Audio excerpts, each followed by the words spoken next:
सर्वेभ्यो नमो नमः। प्रिय विद्यार्थियों, आज के वीडियो में 10वीं कक्षा के व्याकरण के अंतर्गत अव्यय प्रकरण की चर्चा करने जा रहा हूं। तो चलिए चलते हैं स्क्रीन की ओर। क्लास 10 व्याकरणम अव्ययम।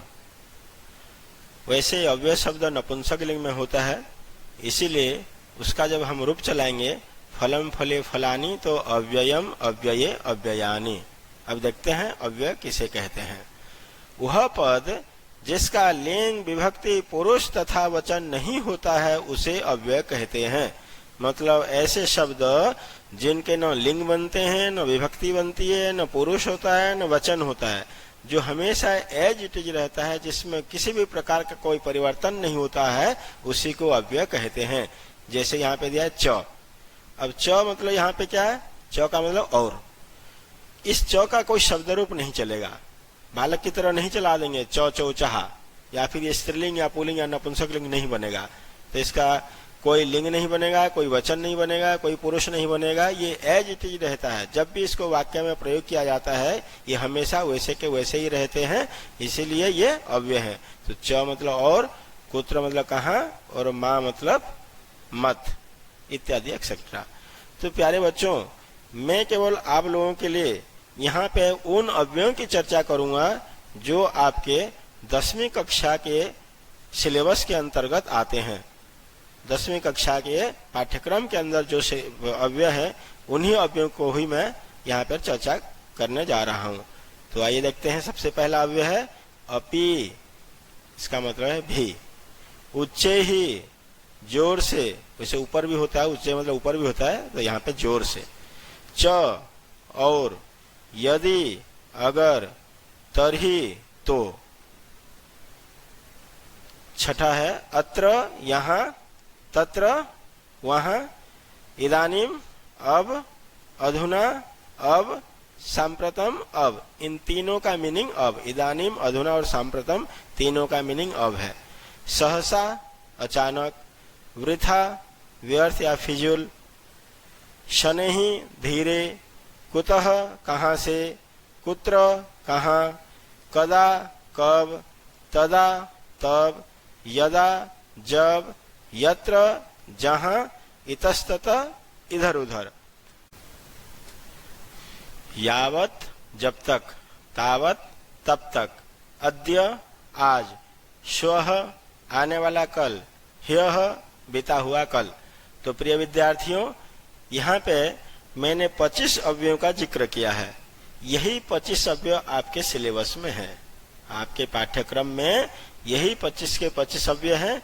इसीलिए इन 25 अव्ययों का अर्थ बिल्कुल अच्छी तरह से याद करके रखना, क्योंकि एग्जाम में जो क्वेश्चन आता है, जो प्रश्न पूछा जाता है, उसमें यही बोलता है कि अधोलिखितानाम अव्ययानाम सहायतया रिक्त स्थानानि पूरयत। मतलब कुछ सेंटेंस दिए हुए रहेंगे और उसके नीचे मंजूषा में अव्यय भी दिए हुए रहेंगे। उन अव्ययों को लेकर के रिक्त स्थान पूरा करके उस वाक्य को पूरा करना होता है। तो अच्छे से याद करके रखना, कभी मत भूलना। तो मैंने यहाँ पे कुछ अव्ययों को लेकर के वाक्य प्रयोग करने का प्रयत्न किया है। एक एक दो दो वाक्य मैंने बनाए हैं। आप लोग और अधिक से अधिक वाक्य बनाने की कोशिश कीजिएगा। अपि, अपि का मतलब होता है भी। अहम पठामि त्वम डैश पठ। मैं पढ़ रहा हूं, तुम भी पढ़ो।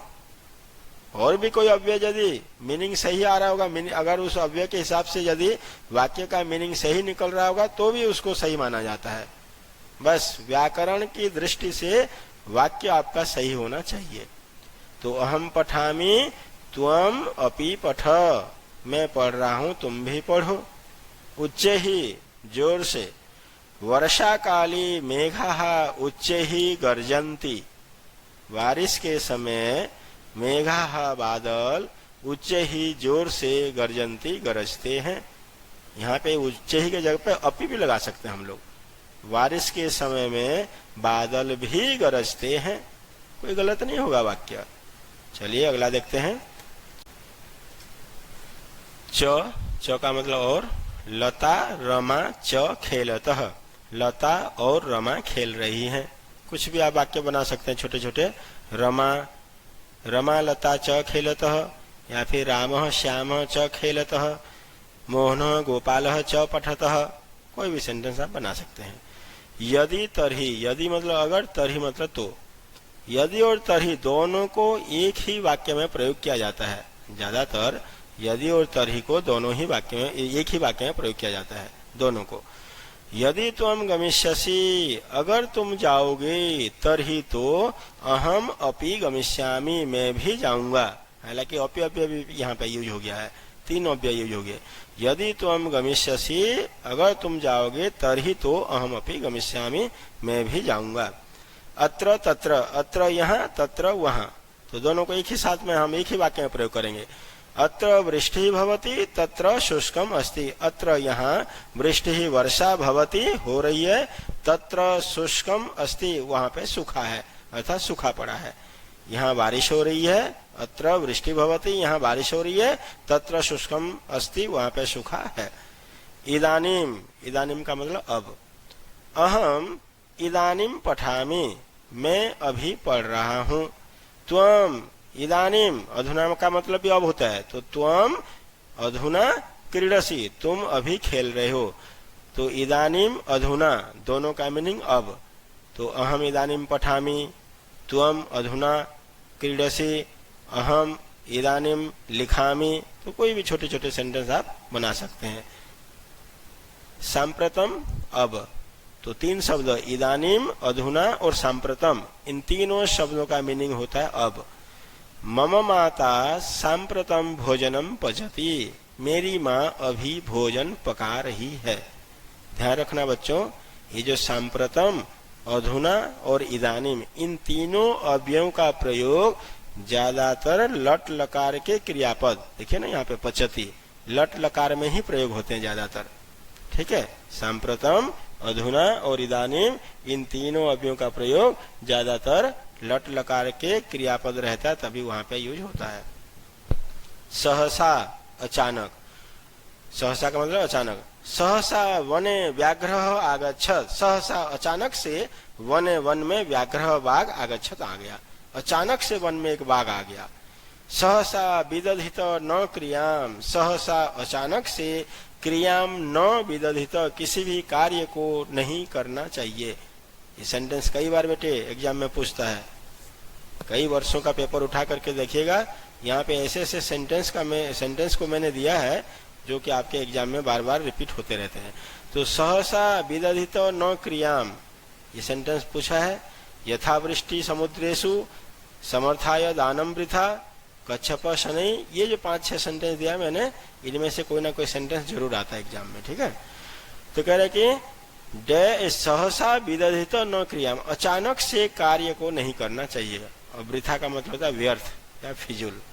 समर्थाय दानम वृथा भवति, समर्थाय, समर्थ मतलब जो व्यक्ति समर्थ है, जिसके पास किसी चीज की कमी नहीं है, ऐसे व्यक्ति को दान देना वृथा भवति, व्यर्थ होता है, बेकार ही होता है। जो ऑलरेडी समर्थ है, किसी चीज की कमी नहीं है जिसके पास, उसको दान देना, उसके लिए दान देना व्यर्थ होता है, बेकार होता है। वृथा वृष्टि समुद्रेषु, समुद्रेषु समुद्र में, सागरों में, वृष्टि ही बारिश, वृथा व्यर्थ होती है। अगर समुद्र में बारिश होगी तो उस बारिश का कोई काम, वो बारिश कोई काम आएगी क्या? नहीं आएगी। इसीलिए कह रहे कि समुद्र में बारिश होना तो व्यर्थ है, बेकार है। शनहि धीरे, कच्छप कछुआ, शनहि चलती, कच्छप डैश चलती पूछ लेगा तो कच्छप शनहि चलती, कछुआ धीरे चल रहा है या चलता है। वृद्ध डैश चलती, वृद्ध शनहि चलती, बूढ़ा आदमी धीरे धीरे चल रहा है। कुतः कहाँ से, कुतः कहाँ से। गंगा डैश बहती, गंगा कुतः वहती प्रवहती, गंगा डैश प्रवहती, गंगा कुतः प्रवहती। या किसी को बोलते हैं तुम कहाँ से आ रहे हो, तो त्वम कुतः आगच्छसि, त्वम कुतः आगच्छसि, ये भी सेंटेंस बन जाएगा। बस मीनिंग निकाल करके, सही मीनिंग निकाल करके आपको अव्यय पुट अप करना है। कुत्र कहाँ, कुत्र मतलब कहाँ, तो ताजमहल कुत्र अस्ति, ताजमहल कहाँ है। कदा, कदा का मतलब कब। कोकिलाहा कदा कुजंती, कोयल कब कूजते हैं। कोयल कब कूजते हैं। ध्यान से देखिए बेटा, बच्चों ध्यान से देखिए, इन तीनों में लास्ट में मैंने प्रश्नवाचक चिन्ह लगाया है। तो जब भी किसी सेंटेंस में प्रश्नवाचक चिन्ह लगा हुआ होगा तो आपको देखना है इन तीनों में से ये कोई ना कोई अव्यय जरूर होगा और वही अव्यय वहीं पर लगेगा। कुतः कहाँ से, कुत्र कहाँ और कदा कब। समयवाचक शब्द यदि आ जाएगा, समय को बताएगा तब कदा लगाएंगे, स्थानवाचक आ जाएगा तो कुत्र लगाएंगे, और कुतः भी जो ना ये भी स्थानवाचक में ही आ जाएगा। यदा तदा, यदा मतलब जब, तदा मतलब तब, जब तब। तो यदा मेघाः गर्जन्ति तदा मयूराः नृत्यन्ति, जब बादल गरजते हैं तब मोर नाचते हैं। यदा मेघाः गर्जन्ति तदा मयूराः नृत्यन्ति, जब मेघ गरजते हैं तब मोर नाचते हैं। यत्र तत्र, यत्र जहां तत्र वहां, ये भी दोनों अव्ययों को एक ही वाक्य में प्रयोग किया जाता है। यत्र धूमः तत्र अग्निः, या तत्र वह्निः भी बोल सकते हैं। वह्निः मतलब भी आग होता है। जहां धुआं है, धुआं मतलब धुआं, जहां धुआं है वहीं आग है। जहां जहां धुआं रहेगा वहीं वहीं पर आग जरूर रहेगा। इतस्ततः इधर उधर, इतस्ततः इधर उधर। वने पशवः इतस्ततः भ्रमन्ति, वन में जानवर इधर उधर घूमते रहते हैं या घूमते हैं। वने, वन में पशवः जानवर इतस्ततः भ्रमन्ति, इधर उधर घूमते हैं। भोजन काले छात्राः इतस्ततः भ्रमन्ति, जब ब्रेक टाइम हो जाता है स्कूल में, भोजन काले ब्रेक टाइम के समय में, अल्पाहार के समय में छात्र इधर उधर घूमते हैं। तो ये जगह भोजन काले छात्राः इतस्ततः भ्रमन्ति, उसके लिए और एक सेंटेंस बन जाएगा इतस्ततः के लिए। यावत तावत, यावत जब तक, तावत तब तक, यावत जब तक, तावत तब तक। तो यावत वर्षा न भवति, जब तक बारिश नहीं होती है, तावत कृषकाः दुखिनः भवन्ति, तब तक किसान बहुत दुखी होते हैं या दुखी रहते हैं। यावत वर्षा न भवति, जब तक बारिश नहीं होती है, तावत कृषकाः दुखिनः भवन्ति, तब तक किसान दुखी होते हैं या दुखी होते रहते हैं। अद्य, अद्य मतलब आज। अद्य मम जन्म दिवसः अस्ति, आज मेरा जन्मदिन है। अद्य को लेकर के लगाएंगे। अद्य मम जन्म दिवस अस्ति, अद्य अहम दिल्लीं गच्छामि, अद्य मम पिता विदेशं गच्छति, ये भी कर सकते हैं अद्य में। श्वः, श्वः मतलब होता है बेटे आने वाला कल। मम पिता श्वः विदेशं गमिष्यति, ध्यान रखना बच्चों, ये ह्यः और श्वः इनमें से एक अव्यय बहुत बार एग्जाम में पूछता रहता है। और श्वः का मतलब आने वाला कल और ह्यः का मतलब बीता हुआ कल। याद रखना, श्वः अव्यय तब प्रयोग होगा जब फ्यूचर टेंस लिट लकार के क्रियापदों का प्रयोग किया हुआ रहेगा, तो वहां पे स्व अव्यय लगेगा। मेरे पिताश्री कल विदेश जाएंगे, मम पिता श्वः विदेशम गमिष्यति। ठीक है, जैसे अहम स्वः विद्यालय न गमिष्यामि, मैं कल विद्यालय नहीं जाऊंगा। अहम स्वः विद्यालय न गमिष्यामि, तो गमिष्यामि आ गया लिट लकार। तो याद रखना, स्वः अव्यय उसमें यूज करेंगे उस वाक्य में जब क्रियापद लिट लकार में रहेगा। ह्यः, ह्यः मतलब बीता हुआ कल, अब जो बीत गया पास्ट की बात कर रहे हैं, बोल रहे ह्यः अहम जंतुशालाम अगच्छम, ह्यः अहम जंतुशालाम अगच्छम, कल मैं चिड़ियाघर अगच्छम गया था। इसका मतलब क्या हुआ, अगच्छम जो ना ये लंग लकार का क्रियापद है, लंग लकार का रूप है। तो जब भी लंग लकार का क्रियापद प्रयोग किया हुआ रहेगा वहां पे आप लोग ह्यः अव्यय लगा करके वाक्य पूरा करेंगे। ह्यः मतलब बीता हुआ कल, जैसे तुम कल कहाँ थे, त्वम ह्यः कुत्र आसीः। आसीः जो ना अस धातु का मध्यम पुरुष एक वचन है लंग लकार का। तो कोई भी लंग लकार का क्रियापद यदि यूज हुआ रहेगा लास्ट में, तो वहां पे आपका ह्यः अव्यय बहुत ही सुटेबल होगा।